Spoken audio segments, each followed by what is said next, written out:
What's up, you guys? My name is Justin. Welcome to my channel, 502 Fragrance Reviews, where the goal of my channel is to give you amazing recommendations for great fragrances, while at the same time bridging the gap between those that are in the fragrance community and those that are the average consumers.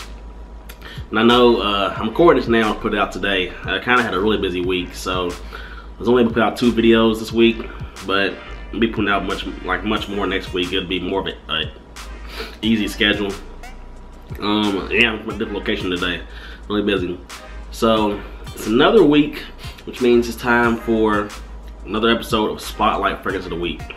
For those of y'all that are new to this series that I have, it is kind of a speed run review, spotlighting a fragrance that either A, is not well known, or and I want people to know about it more because I really like the fragrance, or B, it is a very well known fragrance, or it's picking up a lot of buzz in the community and I want to give my take on it. And then we're going with the latter today. As you can tell by the title, today's review is going to be on Givenchy Gentleman Eau De Parfum. This one's been getting a lot of hype in the fragrance community. A lot of the reviewers have been saying they're really big fans of it. And I think people in the fragrance community, they just like it in general, I believe. Well, I haven't heard enough from the fragrance community, but the YouTubers are liking it.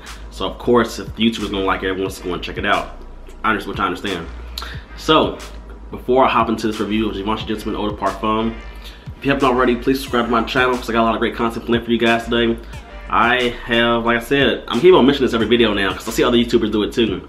And my analytics, there's like close to 70% of people that watch my videos but don't subscribe. They don't subscribe to my channel. Please subscribe to my channel because I'm working really hard for these videos. I'm gonna keep on pumping them out. It'd be worth it for you to subscribe, I promise. So without further ado, let's hop into this week's Spotlight Fragrance of the Week, Givenchy Gentleman Eau De Parfum. So Givenchy Gentleman Eau De Parfum is a 2018 release, and it is made by perfumer Olivier Cresp, a really good perfumer, very well known perfumer as well. And this fragrance right here gets a lot of talk because people put it into that Dior Homme Intense, Valentino 11 Intense, that Oris or Iris family, which I can understand why, and I agree. But this is a different take on that Iris. So, at the top notes, I'm going with base notes, official notes here. Fragrantica for sure is wrong on this one. This is what's on their website as well, as Givenchy's actual website. At the top notes of this fragrance, you've only got black pepper. At the heart, you got lavender, iris, and floral notes accord. And at the base notes, you got patchouli, tolu balsam, and vanilla. And so, what do I get when I first spray this fragrance? I wore this. I actually sprayed this on yesterday too. I did multiple testings.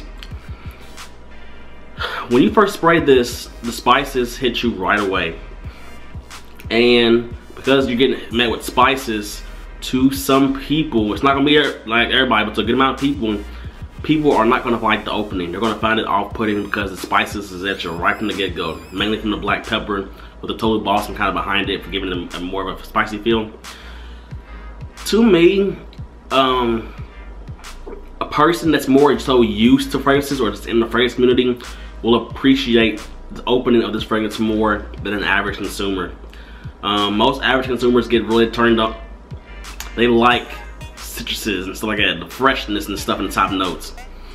There's no freshness coming from this really, at least not from citrus. If anything, it's from lavender, like aromatic freshness, cleanliness.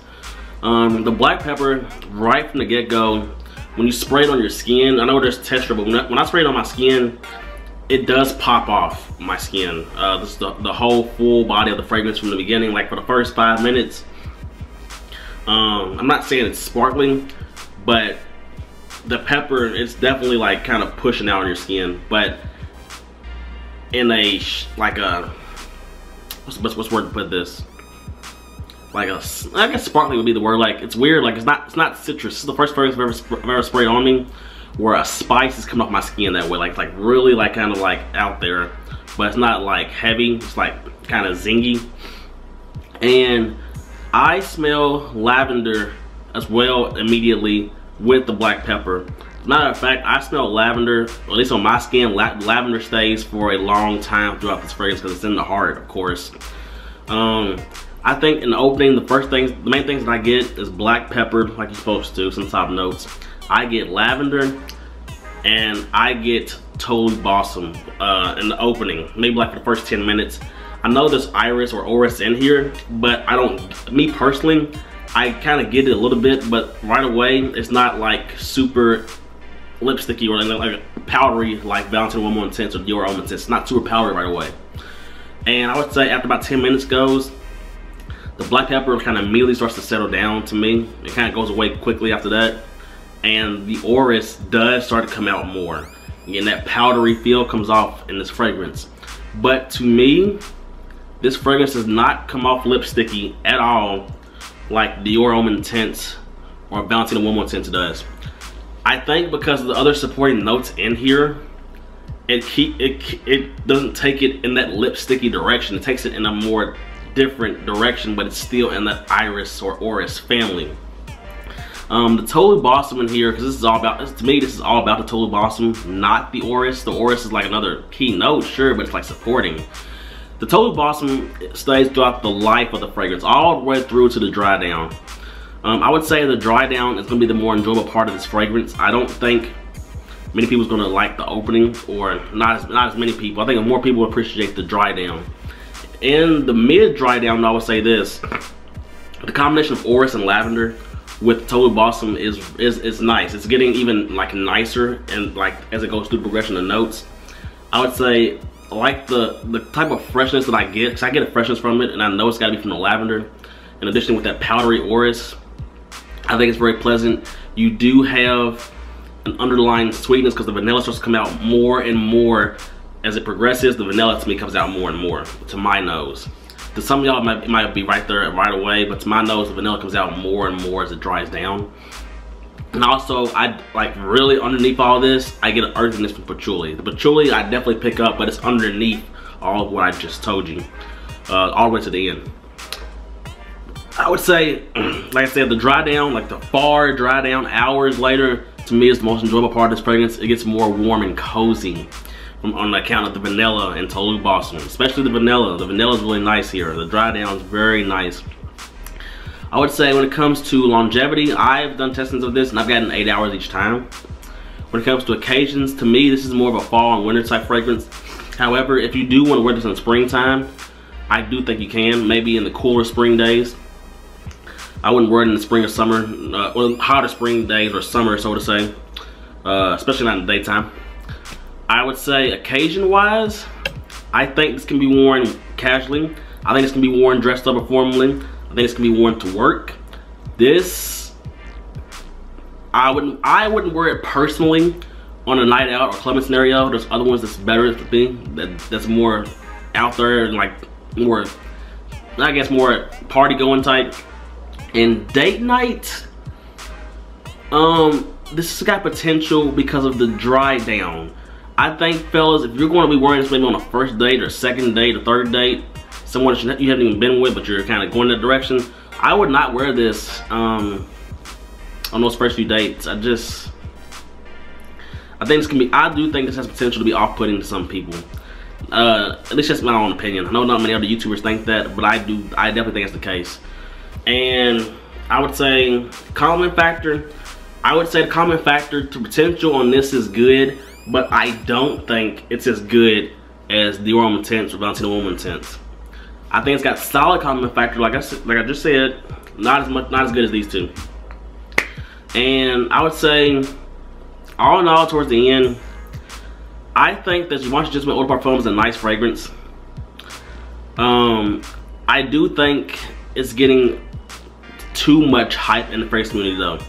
I know you're getting a different opinion from me now. I think it's nice, but I just think it's starting to get in the overhyped territory to me. I would never own a bottle of Givenchy Eau De Parfum because I have these two. And on the side note, even if this one gets discontinued, it's rumors going around and there's a possibility, even if this gets discontinued, I still would wear Dior Homme, keep it Dior Homme Intense, and I would never pick up Givenchy Eau De Parfum. But I will say this, to any guy out there that thinks that these two, Dior Homme Intense, Valentino Woman Intense, is too feminine, I strongly encourage you to try Givenchy Eau De Parfum, because these are more so in the unisex territory. The Givenchy goes more into the masculine territory with the orris. So I definitely think you should try out that fragrance if you want that orris or iris, that powdery luxurious type of fragrance. but you want it in a more masculine direction, I would check out that fragrance.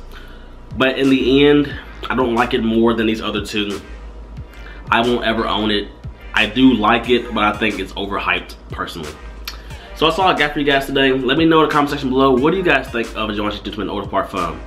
Do you own it? Do you like it? Do you plan on smelling it? You know, let me know in the comment section below so we can kind of get talking. You know, I love talking to y'all in the comment section. And yeah, that's actually all I got for you guys today, man. If you're part of that close to 70% of my viewers that's not subscribed, then maybe click my links in the Facebook groups or Instagrams like that, and you're not subscribed, subscribe to my channel. I got a lot of great content planned for y'all. Don't be part of that close to 70%. So that's all I got for you guys today, man. I hope you have a nice day, evening. Till next time.